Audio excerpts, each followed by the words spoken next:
Kwa jina la Baba na la Mwana na la Roho Mtakatifu. Amina. Mungu wangu, ninakushukuru kwa pendo lako takatifu. Ni siku nyingine tena ya tarehe 28 Novemba, umeniamsha salama. Umenilinda usiku kucha dhidi ya hatari zote za mwili na roho.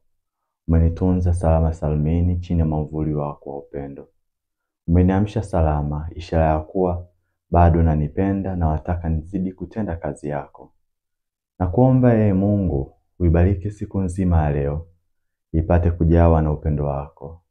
Ipate kuwa ni siku ya baraka kwangu, jamaa zangu na wote wanaonizunguka na kila mmoja anayenitazama. Katika pendo lako nipate kuwa nuru na mwanga wa mataifa. Nipate kuwa nuru katikati ya giza. Nipate kuwa chumvi katikati ya chakula kisichokuwa na ladha. Bwana Mungu, nipate kuwa njia kwa waliopotea. Niongoze kwa mapenzi yako matakatifu, ili upendo wangu kwako siku ya leo usipungue, bali nizidi kukupenda na kukuabudu kutoka ndani kabisa ya moyo wangu. Baba yetu uliye mbinguni, jina lako litukuzwe. Ufalme wako ufike, utakalo lifanyike duniani kama mbinguni. Utupe leo mkate wetu wa kila siku. Utusamee makosa yetu kama tunavyowasamehe na sisi waliotukosea. Usitutie katika kishawishi, lakini utuopoe maovuni. Amina. Salamu Maria, umejaa neema, Bwana yu nawe.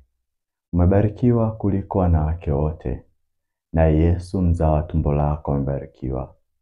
Maria mtakatifu, mama wa Mungu, utuombee sisi wakosefu, sasa na saa ya kufa kwetu. Amina. Atukuzwe Baba na Mwana na Roho Mtakatifu, kama mwanzo na sasa na siku zote na milele. Amina. Atukuzwe Baba na Mwana na Roho Mtakatifu, kama mwanzo na sasa na siku zote na milele. Amina. Atukuzwe Baba na Mwana na Roho Mtakatifu, kama mwanzo na sasa na siku zote na milele. Amina. Kwa ajili ya marehemu wote ambao hawakufanikiwa kuiona siku hii ya leo, raha ya milele uwape Bwana, na mwanga wa milele uangazie, wastarehe kwa amani. Amina. Raha ya milele uwape Bwana, na mwanga wa milele uangazie, wapumzike kwa amani. Amina. Raha ya milele uwape Bwana, na mwanga wa milele uangazie, marehemu wote waliopotoa rani wapate rehema kwa Mungu na wapumzike kwa amani. Amina.